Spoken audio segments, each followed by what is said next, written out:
अस्सलामुअलैकुम। Welcome to एमरात। पहला बात करेंगे JF-17 थंडर ब्लॉक 3 की एक नई तस्वीर के हवाले से, जिसमें ये ड्यूल इजेक्टर रैक्स पर कुछ वेपन्स कैरी किए हुए है और इस नई तस्वीर को लेकर सोशल मीडिया पर कुछ नई परसेप्शंस का आगाज होता है। तो JF-17 थंडर ब्लॉक 3 जो कि पाकिस्तान एयरफोर्स का एक 4.5 जनरेशन का एयरक्राफ्ट है, इसकी एक नई तस्वीर सामने आई। ये बुनियादी तौर पर JF-17 एयरक्राफ्ट की नहीं बल्कि इसके एक प्रोटोटाइप की तस्वीर है और इस प्रोटोटाइप ने ड्यूल इजेक्टर रैक्स पर एयर टू एयर यानी कि हवा से हवा में मार करने वाले मिसाइल्स को कैरी किया हुआ है। मोस्ट प्रोबेबली ये BVR मिसाइल्स हैं, यानी कि बियॉन्ड विजुअल रेंज मिसाइल, जो कि नजर की हद से परे तक जाकर अपने टारगेट को स्ट्राइक कर सकते हैं। अब इस तस्वीर को लेकर एक बहुत ही ज्यादा क्यूरियोसिटी पैदा होगी सोशल मीडिया पर और बहुत से लोग ये क्वेश्चन करना शुरू हो गए कि जब JF-17 थंडर पाकिस्तान एयरफोर्स का हिस्सा है तो फिर ये JF-17 का प्रोटोटाइप और उस पर ये वेपन टेस्ट क्यों किए जा रहे हैं? क्योंकि ये तस्वीर जिस सोर्स से आई है वो ये क्लेम करते हैं कि ये तस्वीर JF-17 थंडर के वेपन इंटीग्रेशन टेस्ट के दौरान की है। तो मैं इसकी आपको जरा हिस्ट्री बता दूं। ये तस्वीर बुनियादी तौर पर 2020 की है दोस्तों। अब आप सोचेंगे कि 2020 में तो ये तस्वीर हमने कहीं देखी नहीं, तो बुनियादी तौर पर इस तस्वीर का सिर्फ ड्यूल इजेक्टर रैक्स वाला हिस्सा ही सोशल मीडिया पर आया था। ये पूरी तस्वीर कभी भी सोशल मीडिया पर नहीं आई। अगर आप इस तस्वीर को देखें तो ये आपने इससे पहले शायद देखी हो, तो ये 2020 में आई थी, लेकिन इसका पूरा हिस्सा चूंकि नहीं आया था तो अब पूरा हिस्सा इसका 2024 में जाके रिवील किया गया।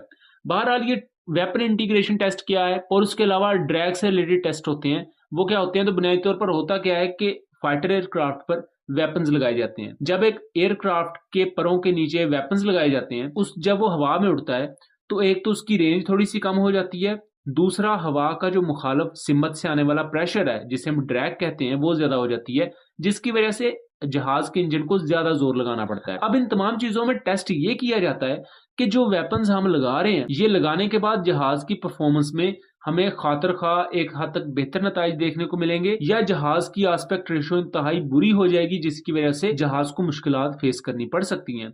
Same is the case with Tejas aircraft. Tejas में होता क्या है कि ये चूंकि टेललेस डेल्टा विंग है तो इंडियन एयरफोर्स को शुरू से इसमें एक प्रॉब्लम रही कि जब ये परों के नीचे हथियार कैरी करता है तो एक ही बड़ा पर होता है और उसी ने तमाम इसके ऑपरेशंस को कंट्रोल करना है, तो उसके नीचे भी जब वेपन्स लगने की वजह से ड्रैग ज्यादा होती थी तो इसकी आस्पेक्ट रेशो मजीद खराब हो जाती थी, तो इसकी मनूवरबिलिटी यानी कि खराब हो जाती थी। जबकि अगर बगैर वेपन्स के ये उड़ता है तो ये फिर बड़ा जबरदस्त मनूवर भी करता है और सब कुछ इसका बेहतर होता है। JF-17 के साथ या F-16 के साथ जो कि कन्वेंशनल विंग डिजाइन पर बने हैं, इनमें ये मसला कम होता है, क्योंकि अगर इसके मेन विंग पर वेपन्स लग भी जाए तो ड्रैग ज्यादा हो भी जाए तो उससे ज्यादा फर्क नहीं पड़ता, क्योंकि पीछे वाले दो जो छोटे पार होते हैं जिन्हें आप हॉरिजॉन्टल स्टेबलाइजर भी कहते हैं, वो चीजों को एक हद तक स्टेबलाइज कर देते हैं, चीजों को संभाल लेते हैं। वो बेसिकली पिच के लिए यूज होते हैं, एयरक्राफ्ट के ऊपर और नीचे मूव करने के लिए।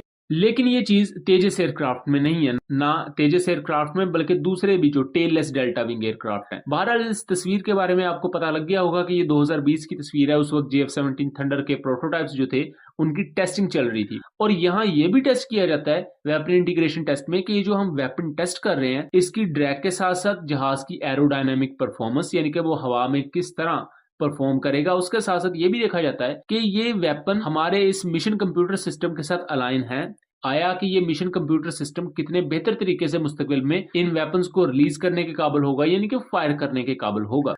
ये था एक एनालिसिस। उम्मीद करता हूँ चीजें क्लियर रही होंगी। वीडियो पसंद आई हो तो इसे ज्यादा से ज्यादा शेयर कीजिएगा एंड चैनल को सब्सक्राइब कीजिएगा। मिलेंगे अगली वीडियो में, तब तक के लिए अल्लाह हाफिज।